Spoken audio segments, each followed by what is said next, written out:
All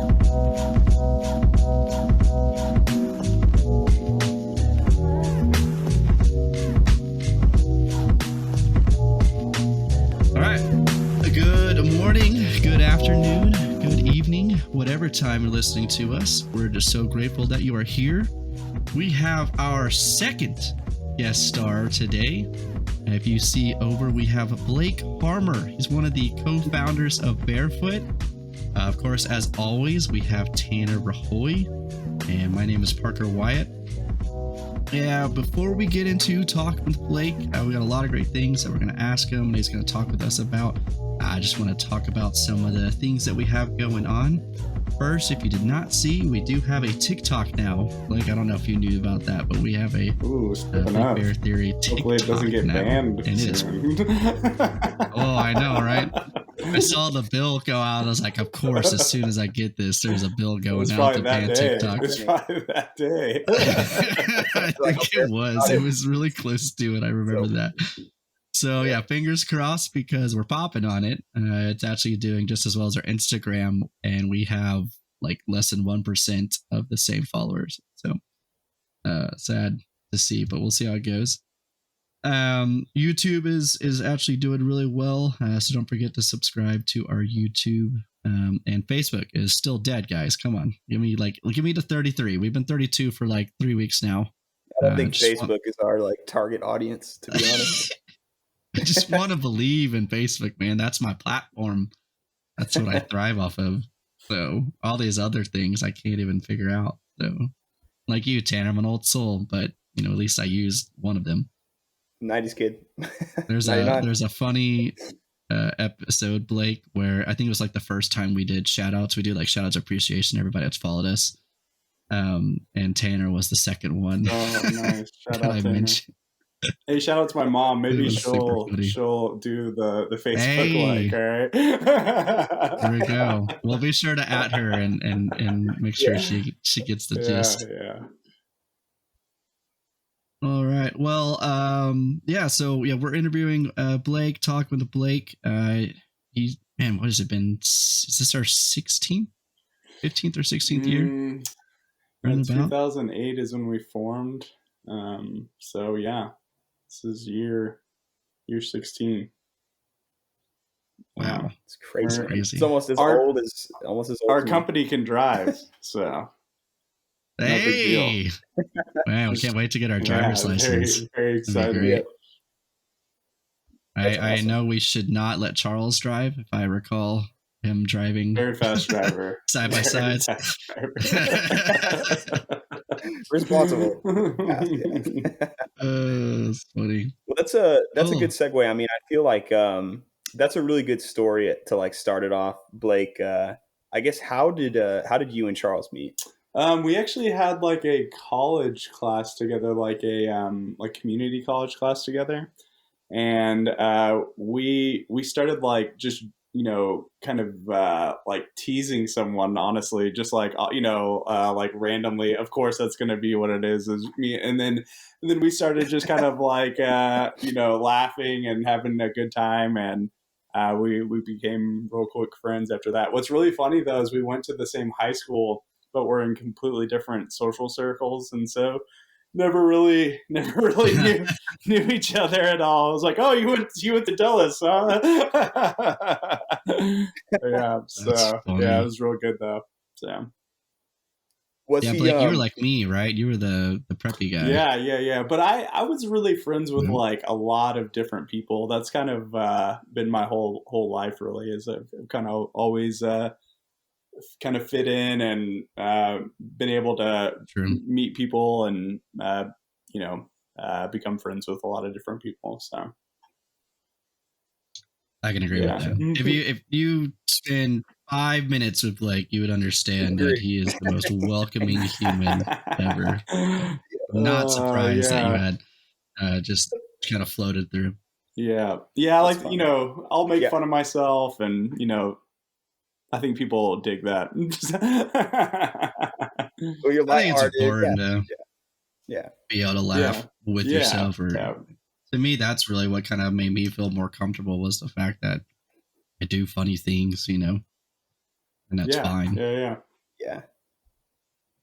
So I guess how far along like into y'all's relation or like friendship did y'all like kind of brainstorm Barefoot? Because I'm assuming it like took some years of like creation and kind of like planning out. Yeah, what's really funny about that is so Charles and I we met and became friends, and then he like was working at a pool, and I love that.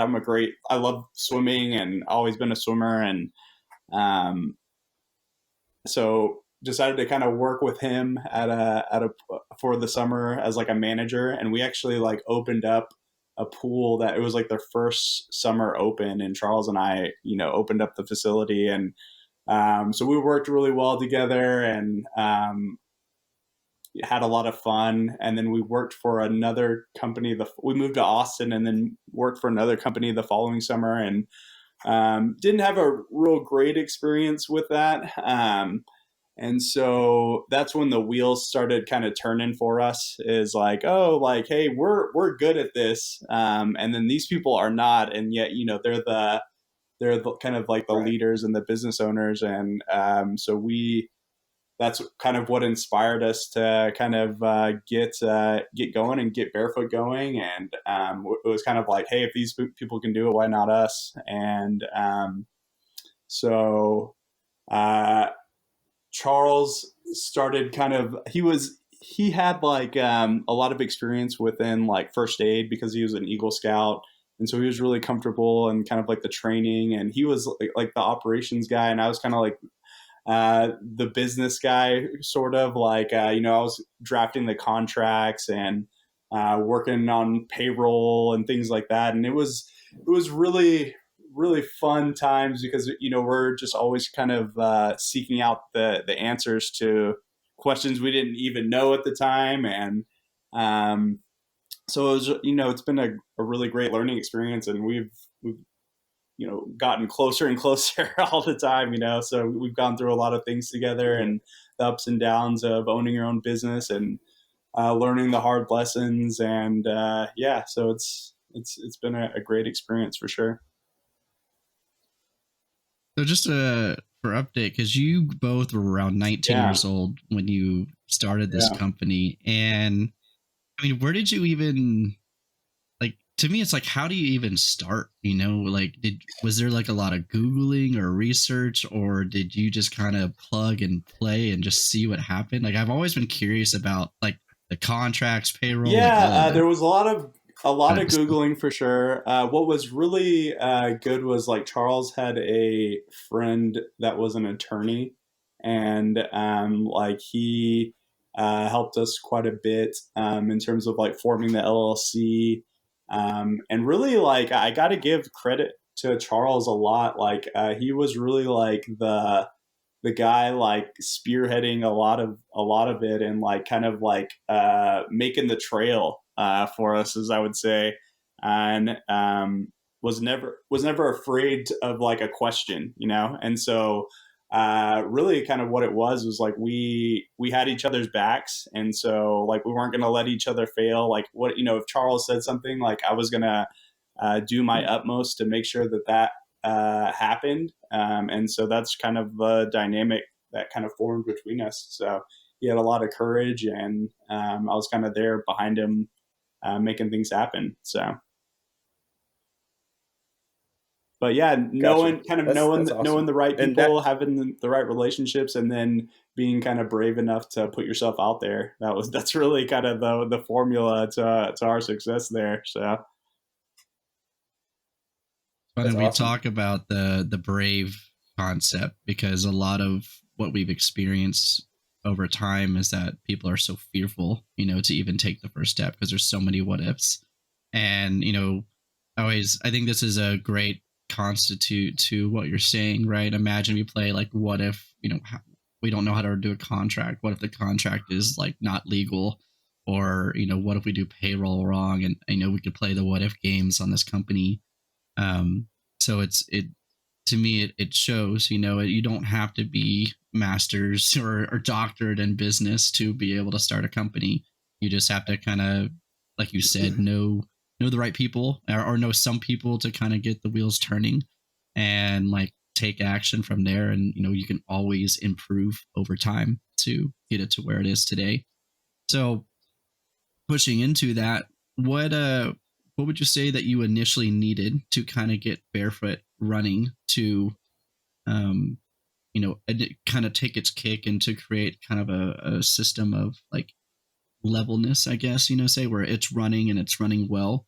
And then what do you think you would need, kind of like a two-parter, I guess? What do you think you need to kind of get it to the next level? Yeah, I mean, I think like the easy thing is going to be like, customers, of course. Like you need customers for your business. And, I think that's just, again, it's like putting yourself out there and not being afraid of making connections. And like Charles and I, we started just going like community to community, like face to face with people. And that was like a really rewarding experience. Like literally, I think it was like the second community we went to was Providence, and they were like, "Oh yeah, we do have a problem." We're able to be intentional and like solve their issue, which was like the lifeguards not doing what they were supposed to and not staffing it appropriately, and kind of like taking advantage of the situation. And so we were like, okay, we're going to kind of do things the right way. And, I think really what it was like Charles and I took a very like hands-on approach with everything. Like we were in the middle of it all. And that was like a really great plan for starting up. I think as we grew, the lessons that we had to learn was like how to manage things on scale. And like that really comes down to like having systems and having ways of looking at things in like the big picture, and then having people that you can trust to execute their departments. And so really it's like having the right seats, the right like department heads, and like filling those seats with the right people, and then kind of supporting them and being like the problem solver for those people. So that's kind of how I view it, and in terms of like kind of like our progression as a company. And then what do I think it needs to go to really the next level?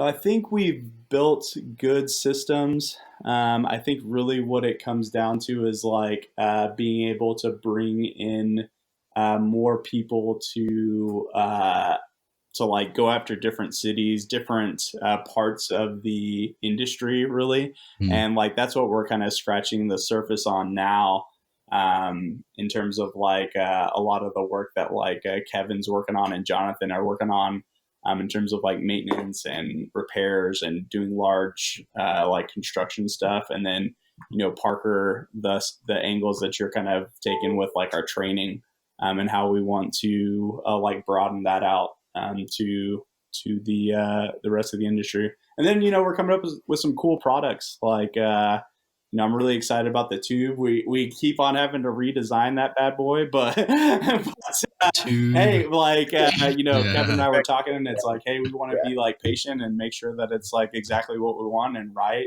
and like take critiques well.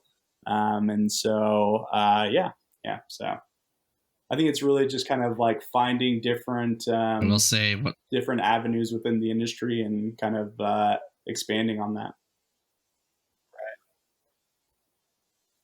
That critique thing is very good, because I know that's been hard for me to, I mean, like the tube, in particular, it's like, obviously we need to hear these critiques. Like, why am I defending a tube that's in prototype mode?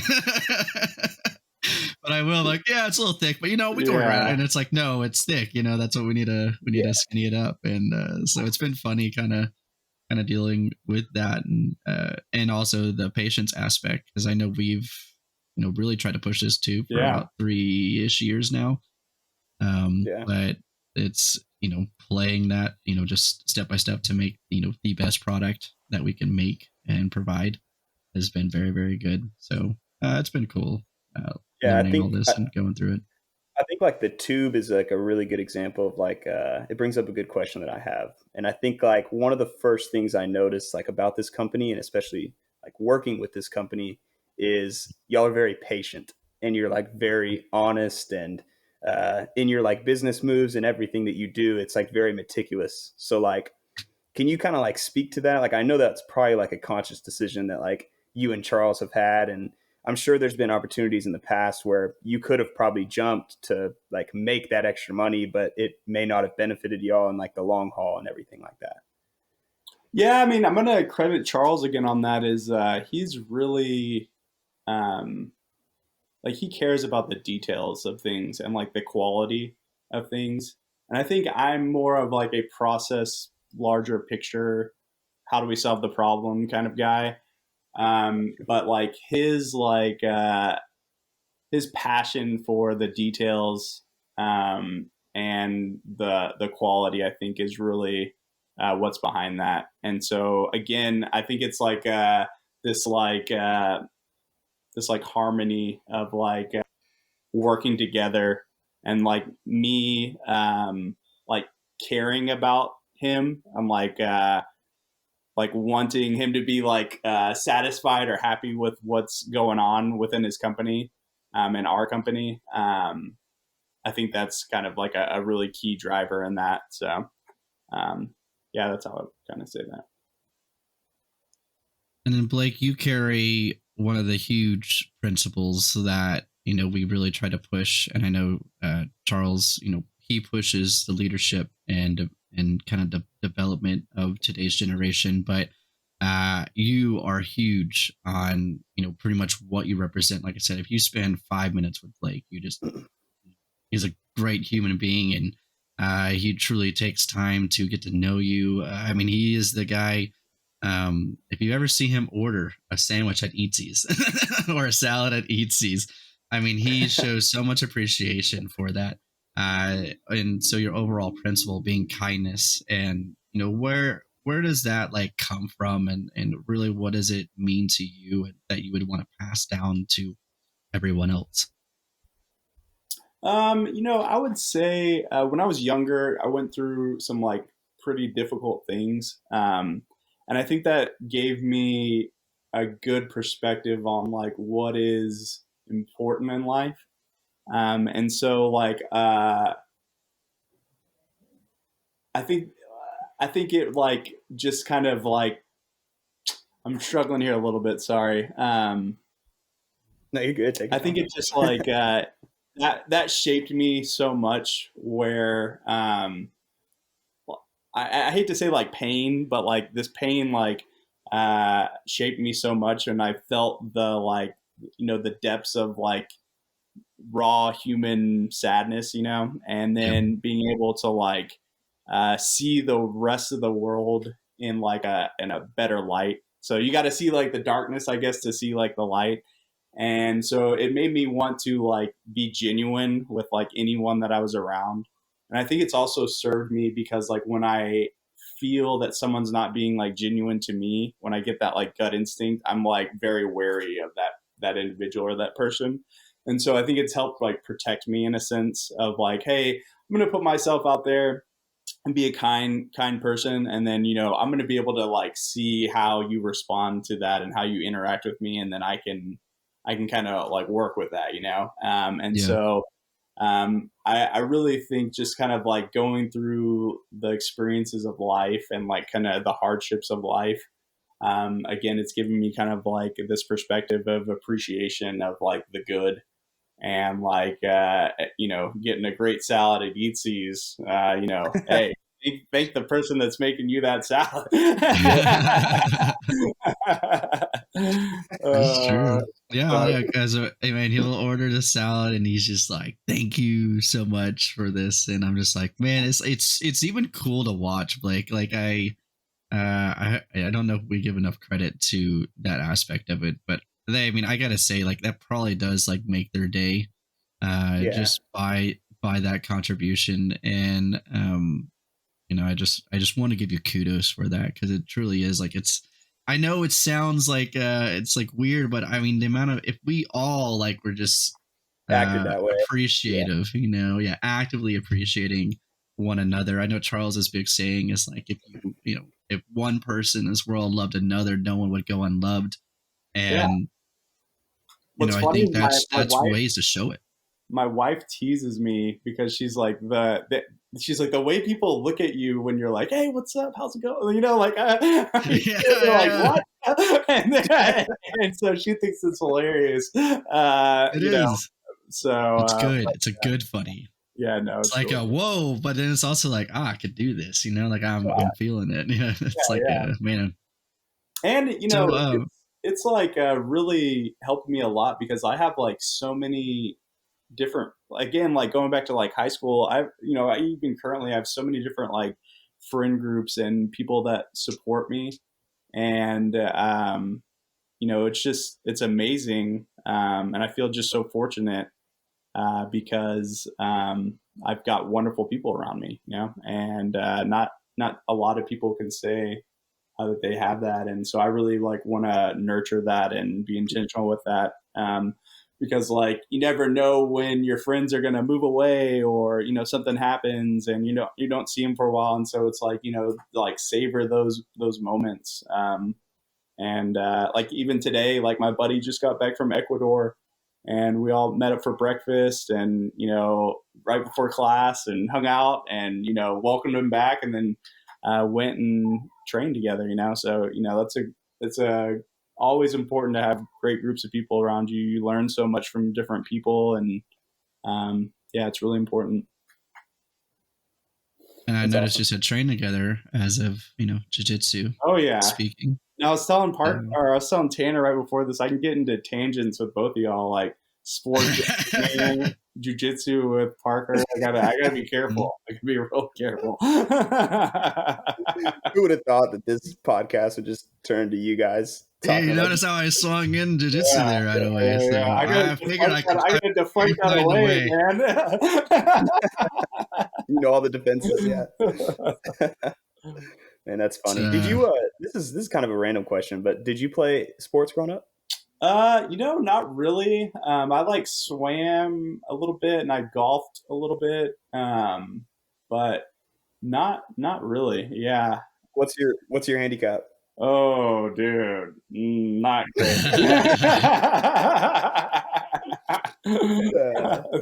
Some friends were talking about going today, and I was like, I don't know, man. It's been a while. I have clubs that I actually lost at one point. And it's not the fact that I lost them, it's that I put them back in my dad's house because I didn't use them, and then I wanted to use them and couldn't find them. So Tanner keeps playing golf without me, without any invites. So I think there's you both have seen my skills at Top Golf. That's true. Or Big Shots. You see my skills Tanner, at Top I think Golf. You saw me retire from golf the last time we went to Top Golf. I was like, I think that was like the last time we're done here. So I take pride in the fact being the guy that made Blake retire. Yeah. I like that Chad and I get into these competitions. Yeah, that is good. That is really at the end. It is funny, Tanner, Blake is quite the swimmer. And so if you're looking for those swim lessons that I wouldn't say swim lessons, but swim improvements. Yeah, swim pointers. Blake's got them. Yeah. I'll never forget. We used to do the 600-yard swim, Blake, that like extra long swim that we did in service, kind of like a little midsummer initiation. And I mean, I'm not like a phenomenal swimmer, but I always thought like I was pretty good. And I didn't realize Blake was a swimmer at the time.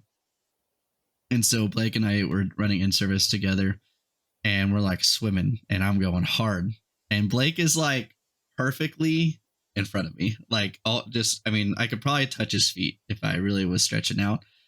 And I was like, all right, I'm going to coast it out. And then like the last 100, I'm going to be speedy and take him out. That way I can say, I beat the owner in a swim competition that he didn't know he was a part of. And so I start speeding up, and he's like, it literally looks like Blake's putting in no effort, but I can't catch up to him. And so I speed up a little bit more, and he's like just just like flying Hey. through. And at the very end, I am like just straight up breathing, like breathing. And we get done with the swim, and he goes, "Oh, it was a pretty good little swim." He was totally fine. And I was Playing like, it off. "Blake, how are you this good at swimming?" Oh, And wow. that was the Okay, day I good found point, out. too. Man, dude, cheating.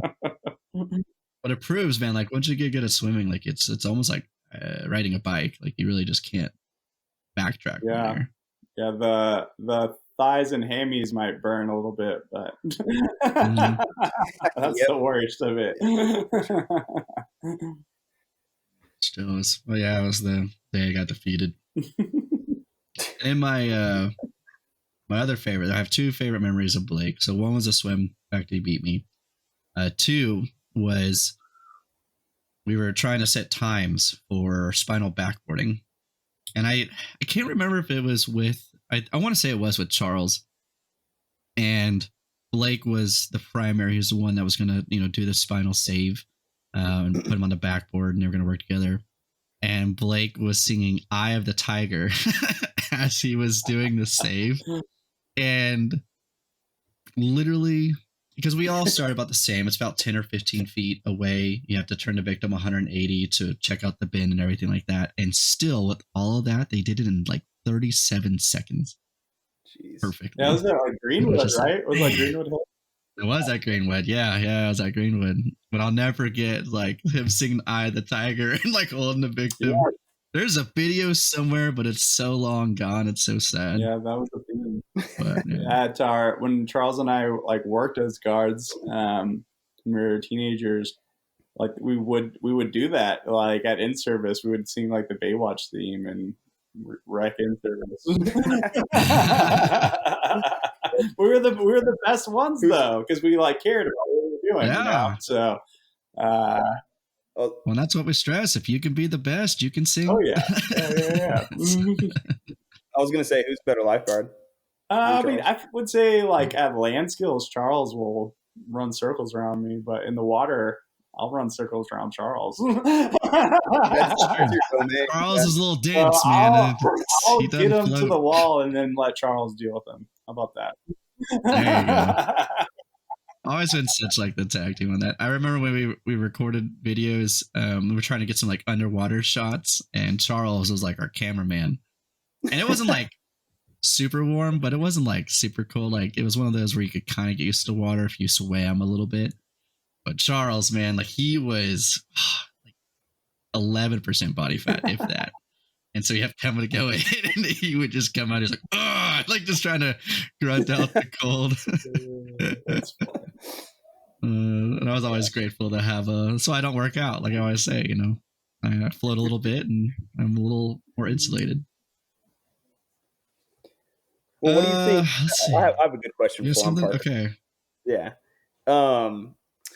You could have probably guessed this one was coming, but what if you had to like name just like a few qualities like that you would want to have in lifeguards working for us? Like, what would you say? That's a good one. Well, I would definitely say like kindness is a one. Like, being like kind to each other and like being able to like interact with one another in like a good way. That's really important to me. Like my kind of goal for our employees, a lot of them are going to be having jobs for like the first time, or it's their first couple of jobs with us, and so I always want them to have like a good experience and like learn what it is that like how a job should treat you and how you should like interact with your work and how bosses should treat you and stuff like that. So like kindness, respect, that's like another big one. Like respect the job that you have. Like it is serious. You could have to like save a small child's life. And things happen very quickly. And so being able to respect like that dynamic is really, really important. I always say this at training, but like intentionality, like whatever you're doing, like focus on it, be mindful with that. put effort into the things that you're doing. Like, you know, I really believe that like you should put your best effort into like the things that you're doing in your life, whether that's playing basketball, whether that's working out, doing jujitsu, being like a father, son, daughter, like whatever your role in life is, like taking that on in an intentional way and like doing the best that you can at it.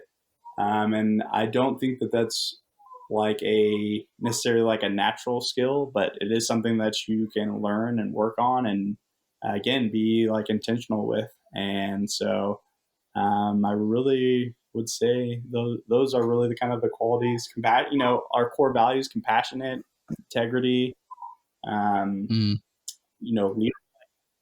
the Yeah, whole that leadership and natural leadership ability is like really cool. Like that's one yeah. of my favorite things is seeing people that are like natural leaders and then they get like kind of like honed within our and like kind of shaped within our company and then they go and do wonderful things.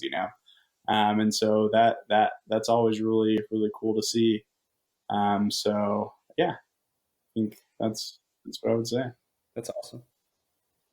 That was real good. I like the intentionality. I think Yeah, that's huge because it's I think it's what may have talked about before, but it's like, man, I think really what has kind of defined like good, I wouldn't even say good employees, like just good people is that intentionality, the intentionality to be good for themselves, the intentionality to be a good friend, good family member.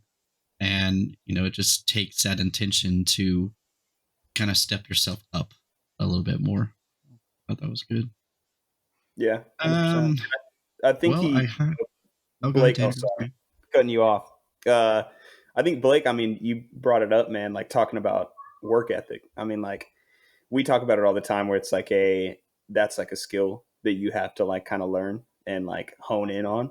Um, I feel like very few people just have it, like when they're born and are just like, given that. So it's awesome that like this company kind of brings that out of people. Like it brings the best out of people. And like we see it all the time, like year in and year out, there's guards who they come in with us and maybe they're not, you know, the best at their land skills or water skills. But some of those people, like because of their personality, they turn out to yeah, be our best employees. And that's like yeah, the no, beauty of it definitely. all. Well, and I think like you gotta be exposed to like being able to balance the things in your life, and like I feel like that is a kind of like a difficult thing for people in general to do.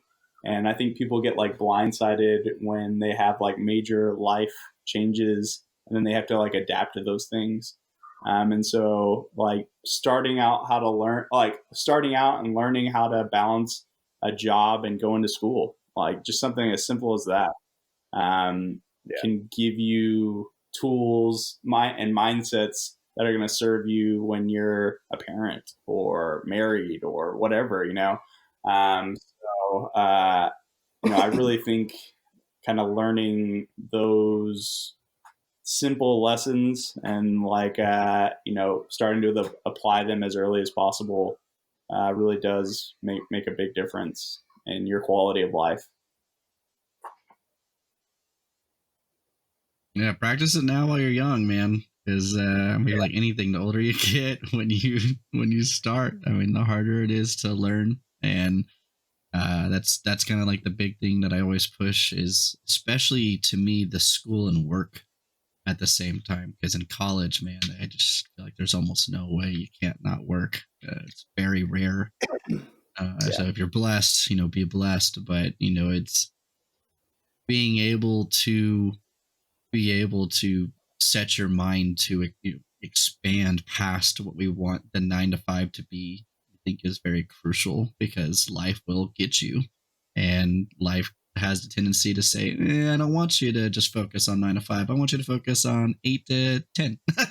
And it's not always, and it's not permanent, but it can be very overwhelming when you have no choice but to make that work, and versus when you have the support of the people around you. That like that's why I love Barefoot is You can work, go to school, you can learn the concepts of what it means to be a professional, what it means to be a leader, what it means to multitask multitude of things. And should it get overwhelming, or should it get to a point where it's overwhelming, then we can have those open conversations to help you with that. And that's something that we didn't, we haven't really heard a lot of, because our season's pretty much May 1 to September 30th, and some pools a little bit longer, but basically that's it, right? So we get to hear a lot of people that have other jobs that don't have that open communication available. And like we heard like Chick-fil-A, right? Where they were doing these people are literally monitored by the minute on how they perform things. And if they don't meet that minute margin, then they're already like ticked off, essentially. They're not ticked off like upset, but they have like a strike on their plate now that they have to meet. And that's what I love that we do is we focus on business strategy and how to create process and develop those processes to make sure that it's even, to make sure that we have standards that make sense. But we also have that open line of communication that a lifeguard day one could probably call you and like you'd be like, all right, hey, like what's going on? And then the follow up of that would also be crucial. Like you would spend the time to listen to what they have to say, and then it would all go down the chain. Like, hey, like what's going on here? This is what I got. Like, and we'd have essentially the whole line of the company being able to take care of the situation. And I think that's a very cool concept that maybe we don't get to see on a daily basis, but it's super crucial to me. It's part of why I fell in love with this company, was that open uh, willingness to help each other, and it didn't matter whether they were day one lifeguard or up to you guys. And I love the fact that we all share this, no matter like what level we're at. And I think, what would you say? I don't know. It's like I'm kind of inspired to ask a question or things like that. But where is there a way that like this happened, or was this just kind of like what Barefoot was like meant to be? Was just this open line to help in all these different ways versus just being the standard like you Yeah, I clock mean, in, you clock out, I you're done. know for Charles and I, it was intentional that we wanted to run our company like different from like corporations, like what you're talking about, where Yeah. like you're basically monitored by the minute, and have these minute by minute goals. And I really can't speak to like Charles's kind of strategy on this, but I know for me, like I love history. That is my like that's my one of my other passions, is I just love reading about it. I get very inspired by that. And like one of the things that I've noticed throughout the years, with like successful like cultures, civilizations, like militaries, is like this like sense of like having an objective, but like not like leaving the people on the ground to like be able to find their individual strategy towards achieving that objective, right? And so like take like training for instance, is it's like I'm not dictating to you, Parker, how training needs to like evolve or adapt, but the goal and objective that I've given you is like lifeguards need to be trained by pool opening dates. And we need to get that done. And how are we going to get it done? And then allowing you to form your strategy on that, and then speak into that, and be a resource to that, and like let you find the dead ends, and then come back and okay, let's find the detour of this dead end together. And I think that strategy has served us very well. I think in some instances, like in the past, like managers might kind of mess that up a little bit, and that's why I've again come to you and said, hey, we need to have like a way that we're training these managers to get them to where we need them to have that type of mindset and strategy where we can give them the objectives and they can strategize for themselves. Okay, on the ground level, how am I going to make this happen? And then help them speak into that and give them strategies and different ways to do that. So.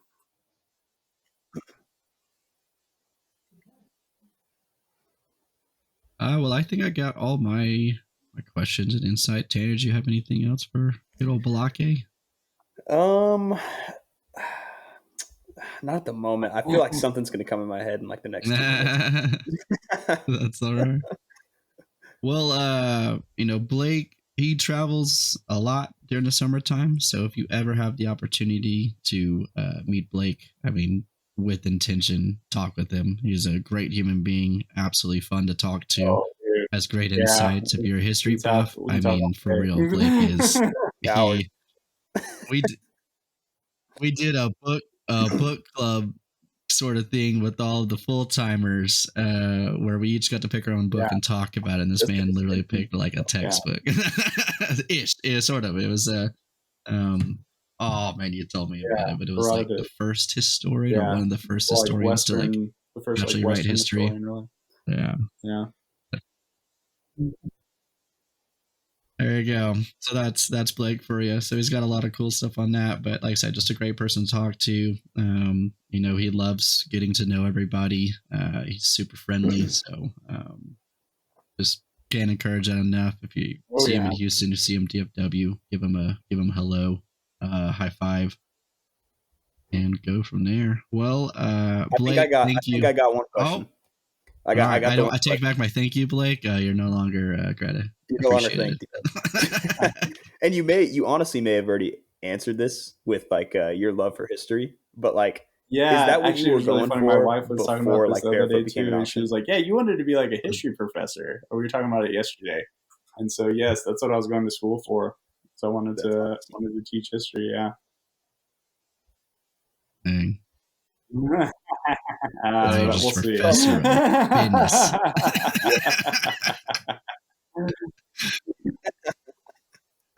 We'll see. I was actually talking. The cool thing is like you can always go back. Like, man, maybe in like a few years when all the kids are really in school and got some time. But man, yeah, what I was gonna say earlier when we were talking about like learning how to balance things is like for the majority of people, you don't get less responsibility as you get older. It just stacks and stacks and stacks. So the hardest facts in the world. Analogy is you got to be able to keep putting weight on and keep training. So yeah.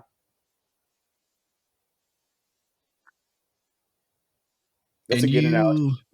You actually, because I still remember this to this day. It's like one of the funniest conversations we had. But you saw this as like needing to be a pivotal thing to be able to balance work and personal life and family and all this.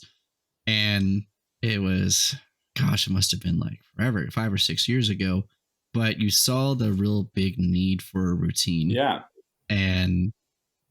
And that was the thing, because Charles made us like, what are we working on ourselves at this time? And Blake said, I want to build a routine for my life.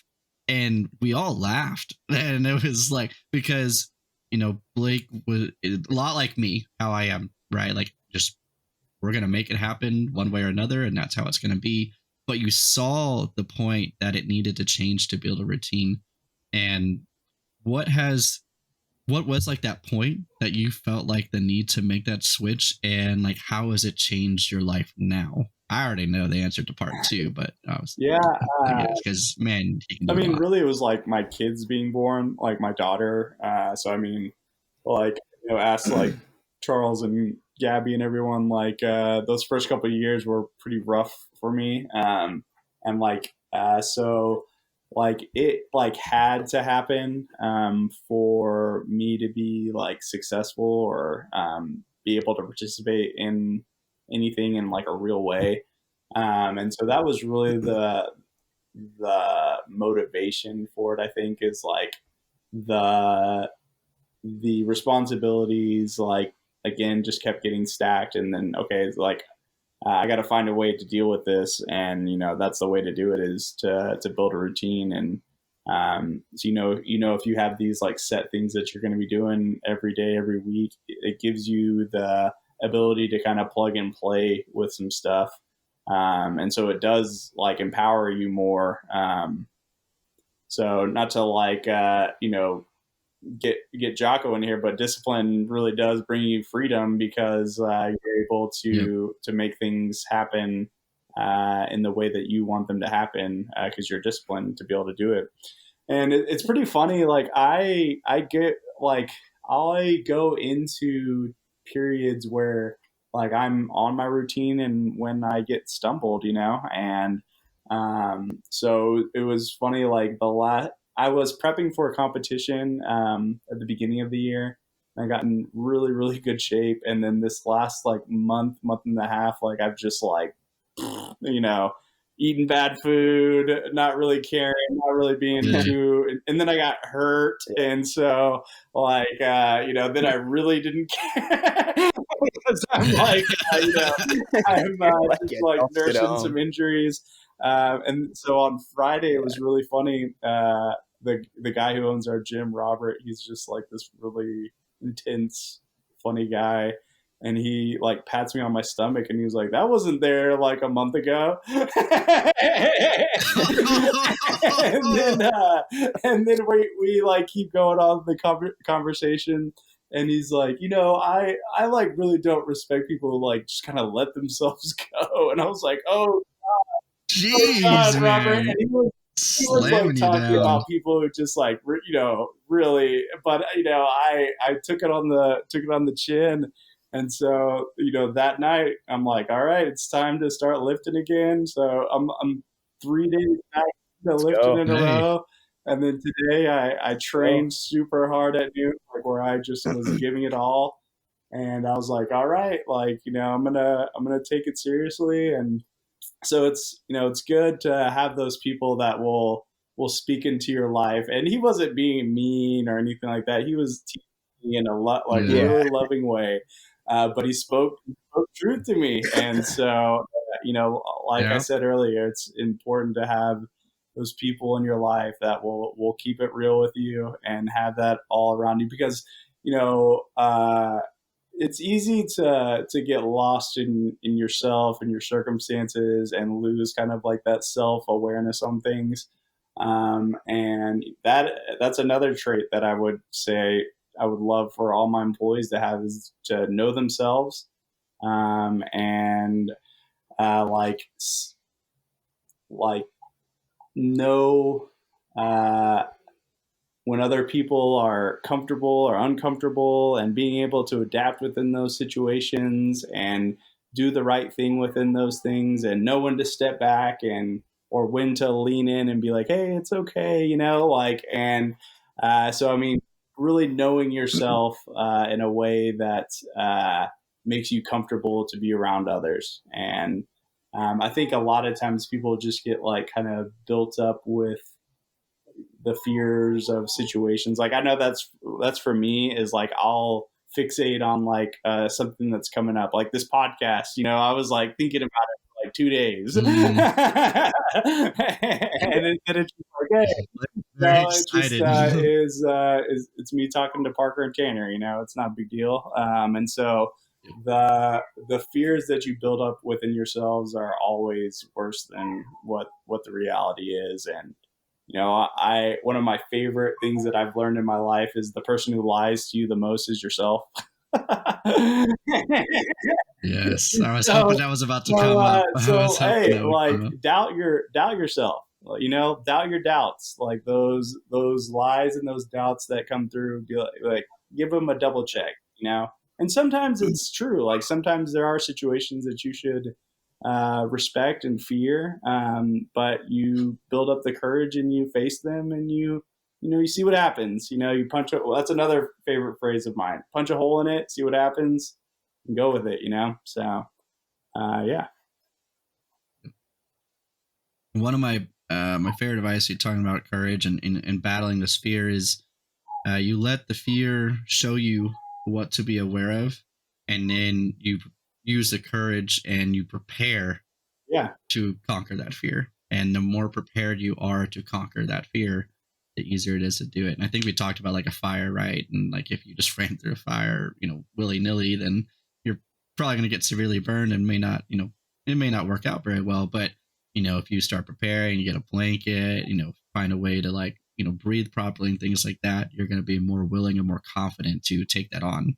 Even if it's not a full blown fire suit with oxygen mask and all that, preparation is huge to allow you to kind of conquer those fears. And so if you ever get too fearful of taking that step, then really what can you do to prepare for that moment so that you can at least take the first step and then let everything else come to you. So always been, Honestly, it's like, talking to somebody about it, yes, like asking or expressing that fear, that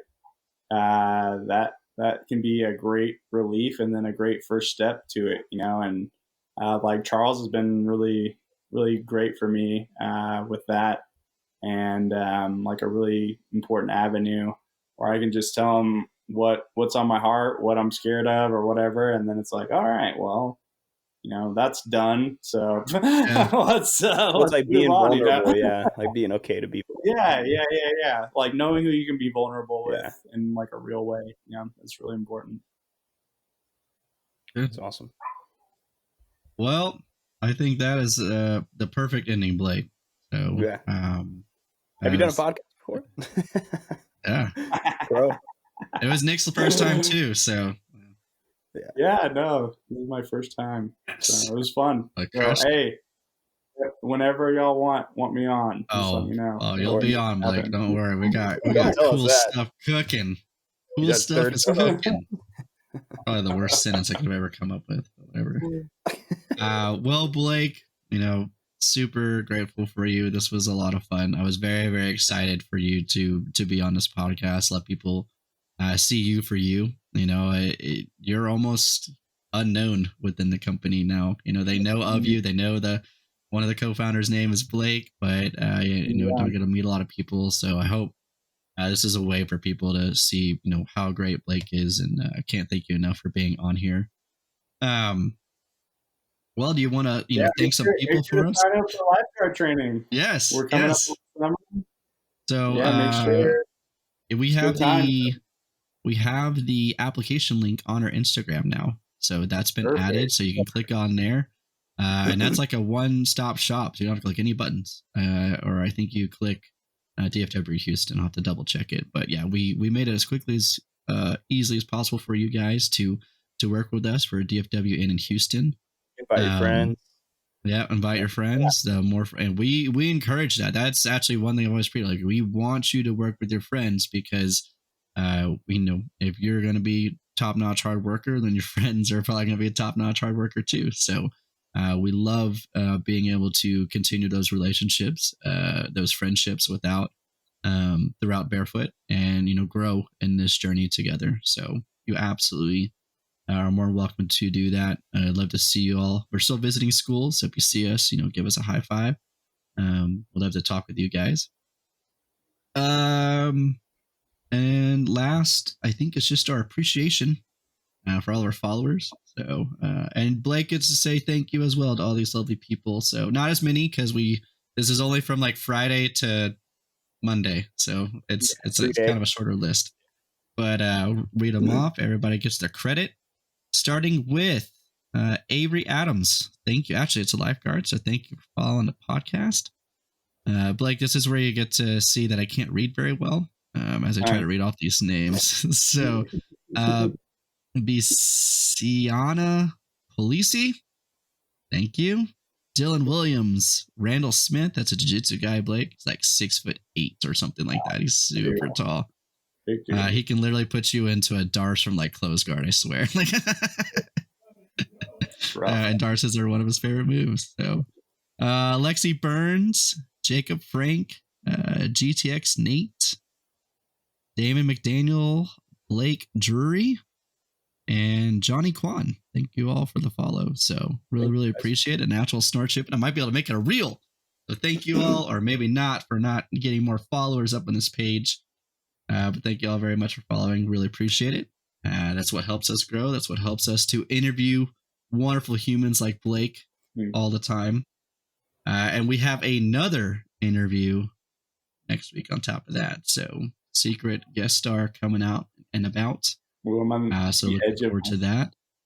I know. And I'm not even going to tell you who it is. You just have to watch the next episode or listen to it on Spotify, whatever you want to do. So actually, YouTube is popping though. Hey, on Saturday, actually, I was working out, listening to the podcast. So good job, guys. See? Which episode? Answer. Yeah. That's great. Had fun with it. Which one was it? I totally talked during it. Question and answer, part 1. The Q&A, part 1. Yeah, it's good. That one's good. I don't know if I like the part 1 or part 2 better. I feel like they both had good stuff. I heard a lot of people said the top 10s was good. Yeah, top 10s. My favorite, I think one of my favorite questions was the 7-foot rat or 100 rats. By the way, one of my favorite 7-foot rat is not the answer. Really? I don't know, it's like 10,000 rats, dude. I thought it was 100 rats. Isn't it 100 rats? Was it 100? Yeah, I don't know. Not 10,000. No. Yeah, it was 100. That's that's the bear. Dude. 100 rats is still a lot. 100 of anything. You're dealing with like a. Oh, it was 100. Yeah. At that point, like, come on now. I mean, both. I think both scenarios I'm losing. I felt like we had a good strategy though. You know, we wear it out and we take the back and choke it out. Yeah, because that's easy. Good luck with that. And then I was also going to tell you guys, very disappointed that Skyrim was not on your top 10 games. Dude, Tanner was close. He had a couple similar. Hey, I had Fallout. I had some. But that type. Fallout, like Skyrim, is the OG of Fallout. See, I never played Skyrim, so I couldn't put it on mine. Well, you should change that. Well, we got maybe video games part 2. Yeah. I say I play video games maybe once a month. After the summer, you go get Skyrim. Go play Skyrim. Over in November and play Skyrim. Perfect. Y'all heard it. Well, I'll stream it, you know, because we'll be so famous by then, just making millions. Yeah. Tanner and I are gonna stream Skyrim together. I wish I could play it for the first time again. Hey. I hope I like it. See, that's what makes me nervous. Is like, what if I don't like it? Yeah, then you can disappoint me. Great. Feel like it. Oh no! Like the one thing I don't want to do is disappoint. That's funny. Oh, all right. Well, on that note, be on standby for Skyrim back up in October. And then a follow-up content for you guys already. Yeah. We'll have a follow-up podcast with Blake. You'll see a return. Yeah. And you'll just see his hopefully not disappointment. Was Skyrim as great as Blake talked about? Did it live up to the hype? I want to leave one of those like professional reviews that like it's like, oh, I'm playing Skyrim and you can see like the graphics are a little bit here, but the modifications that you can do, and just go and just kind of nerd out on a 12-15 minute. Hey, we got to get a barefoot lifeguard mod on Skyrim. Oh, that would be great! Yeah, that would be actually pretty instead legit. of the sword, Dude, the tube is a sword, yes. Oh, but Great. The barefoot tube as the sword. That way we can. Yes. Ooh, that's that's marketing right there. Umbrella could be like a shield, have an umbrella. Oh, yes. The lifeguard tube sword. And then we should, when we do the backboard, we should be to where you can kind of like slide on the backboard or something like that. As you're going down. Man. Hey, man, we need to find some. We might need to open up. We need to get. Yeah. I don't think it would cost too much. We're gonna open up a new department called Barefoot Mods and just barefoot mod every game known to man. That's the dream. Well, Blake, thank you again. This has been super, super fun. So we'll definitely try to get you on again here soon. Special guest star next week. be on the lookout. Yeah, that's all we got. So, Blake, you get to do hearts with us. We do hearts at the end of every, so you get to make a little heart to the camera. Yes, very good. So hearts to everybody. Thank you all for listening. And we'll see you all later.